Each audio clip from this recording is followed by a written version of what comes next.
Daily bread Bible facts ప్రేక్షకులకు నా హృదయపూర్వక వందనములు. ఈరోజు మన టాపిక్ ఏమిటంటే ప్రార్థన అంటే ఏమిటి, ప్రార్థన ఎలా చేయాలి, ప్రార్థన వల్ల ఉపయోగాలు ఏమిటి, ప్రార్థన దేవుని యొద్దకు ఎలా చేరుతుంది అనే విషయాలు ఇప్పుడు పూర్తిగా తెలుసుకుందాం.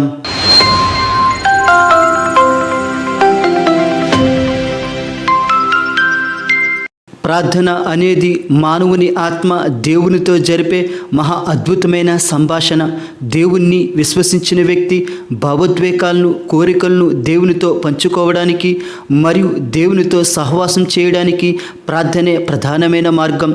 ఇటువంటి ప్రార్థన గురించి ఇప్పుడు వివరంగా తెలుసుకుందాం. కావున ఈ వీడియోను చివరి వరకు వీక్షించి లైక్ చేసి సబ్స్క్రైబ్ చేసుకోగలరు.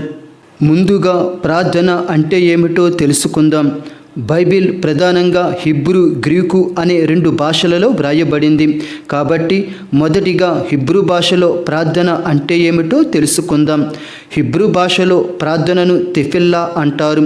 ఇది పాలాల్ అనే మూలపదం నుంచి వచ్చింది. దీని అర్థం ప్రార్థించడం, దేవుని ఎదుట వినతి చేయడం, మధ్యవర్తిత్వం చేయడం, తీర్పు లేదా జోక్యాన్ని కోరడం. ఈ తెఫిల్లా అను పదాన్ని కీర్తనలు 17:1 దావీదు ఉపయోగించాడు. ఇప్పుడు గ్రీకు భాషలో ప్రార్థన అంటే ఏమిటో తెలుసుకుందాం. గ్రీకు భాషలో ప్రార్థనను ప్రోసయుచే అంటారు.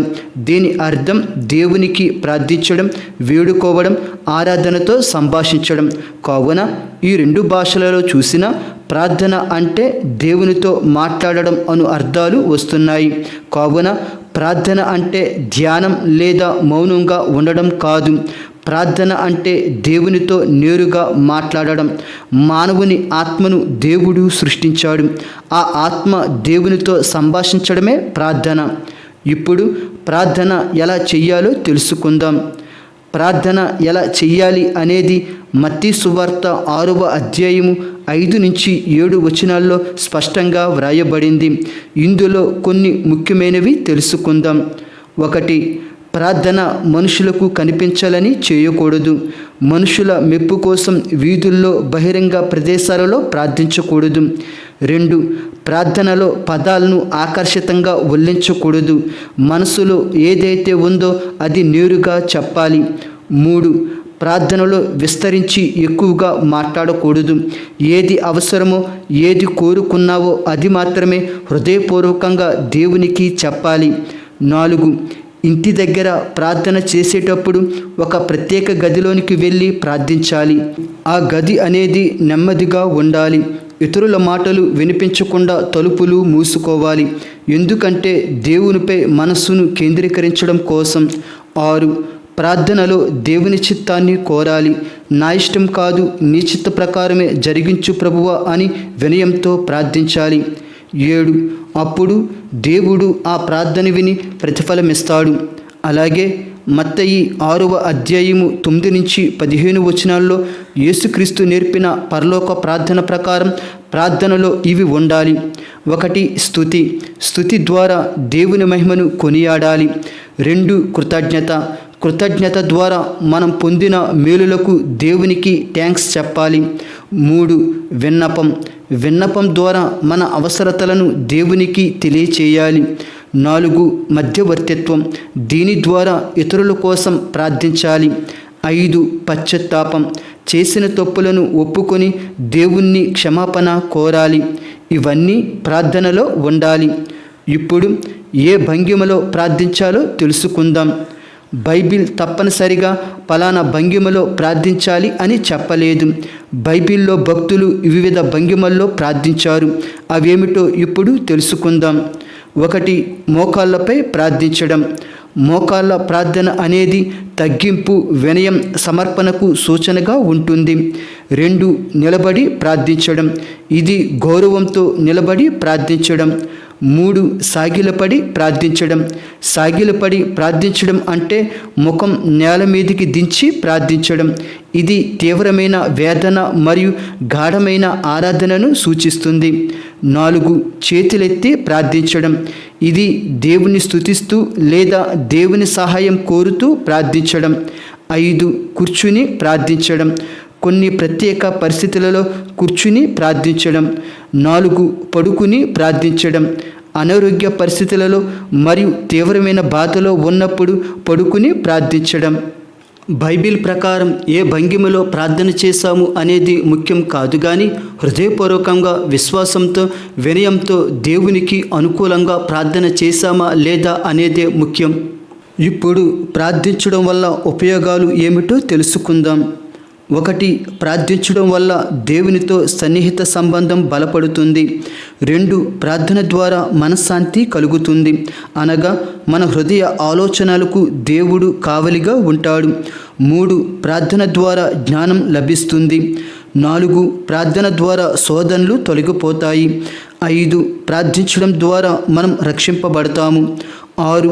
ప్రార్థించడం ద్వారా రోగములు తొలగిపోతాయి. 7. ప్రార్థన ద్వారా దేవుని చిత్తాన్ని తెలుసుకోగలుగుతాము. అలాగే మానసికంగా కూడా ప్రార్థన వల్ల మనకు కొన్ని ప్రయోజనాలు ఉన్నాయి. 1. ఆందోళన ఒత్తిడి తగ్గుతుంది. 2. ఆశ మరియు ధైర్యం పెరుగుతుంది. 3. భావోద్వేగాలు స్థిరంగా ఉంటాయి. 4. కష్టకాలంలో ఓర్పు పెరుగుతుంది. ఇప్పుడు మనం చేసే ప్రార్థన దేవుని యొద్దకు ఎలా చేరుతుందో తెలుసుకుందాం. బైబిల్ ప్రకారం ప్రార్థన ఎక్కడికి ప్రయాణం చేయదు లేదా ఏదైనా తరంగాల రూపంలో దేవుని దగ్గరకు వెళ్ళదు. ఎందుకంటే దేవుడు సర్వాంతర్యామి, సర్వజ్ఞుడు, సర్వము వ్యాపించి ఉన్నాడు. అంటే దేవుడు లేని చోటు లేదు. దేవునికి అన్నీ తెలుసు. కావున మనం ప్రార్థన చేసిన వెంటనే ఆయనకు అన్నీ తెలిసిపోతాయి. ఎందుకంటే దేవుడు మన దగ్గరే వ్యాపించి ఉన్నాడు కాబట్టి. కీర్తనలు 139:8. నేను ఆకాశమునికెక్కినను, నీవు అక్కడను ఉన్నావు. నేను పాతాళమందు పండుకొన్నను, నీవు అక్కడను ఉన్నావు. దీని ప్రకారం దేవుడు లేని చోటు లేదు. దేవుడు సర్వము వ్యాపించి ఉన్నాడు. ఇర్మియా 23:24. యెహోవా సెలవిచ్చిన మాట ఏదనగా, నాకు కనబడకుండా రహస్య స్థలములలో దాగుగల వాడెవడైనా కలడా? నేను భూమ్యాకాశముల యందంతటా ఉన్నవాడును కానా? ఈ లేఖనం ప్రకారం మానవుడు రహస్యంగా ఉండలేడు. ఎందుకంటే దేవుడు భూమి ఆకాశం మొత్తం విస్తరించి ఉన్నాడు. అంటే ఒక విధంగా దేవునిలోనే మానవుడు ఉన్నాడు, దేవునిలోనే విశ్వం ఉన్నది. కావున ప్రార్థన ప్రయాణం చేయకుండానే దేవునికి ఈజీగా తెలిసిపోతుంది. హెబ్రీయులు 4:13. ఆయన దృష్టికి కనబడని సృష్టము ఏదియూ లేదు. ఈ లేఖనం ప్రకారం దేవునికి సమస్తం తెలుసు, అన్నీ చూస్తున్నాడు. 1 యోహాను 3:20. దేవుడు మన హృదయము కంటే అధికుడై సమస్తమును ఎరిగి ఉన్నాడు. ఈ లేఖనం ప్రకారం మన హృదయంలో ఉన్నవి సమస్తం దేవునికి తెలుసు. మత్తయి సువార్త 6:8. మీరు మీ తండ్రిని అడుగక మునిపే మీకు అక్కరగా ఉన్నవేవో ఆయనకు తెలియను. మనం దేవుణ్ణి అడగకుండానే ఆయనకు మన అవసరతలు ఏమిటో ముందే తెలుసు. కావున ఎప్పటి వరకు చూపించిన లేఖనాల ప్రకారం దేవుడు సర్వాంతర్యామి, అనంత జ్ఞాని, సమస్తం తెలిసినవాడు, సర్వం వ్యాపించి ఉన్నాడు. కాబట్టి మనం ప్రార్థన చేసిన వెంటనే దేవునికి సమస్తం తెలిసిపోతుంది. ప్రార్థన ఎక్కడికో ప్రయాణం చేయదు. ఎందుకంటే మన దగ్గరే దేవుడు వ్యాపించి ఉన్నాడు కాబట్టి ఆయనకు అన్నీ తెలుసు.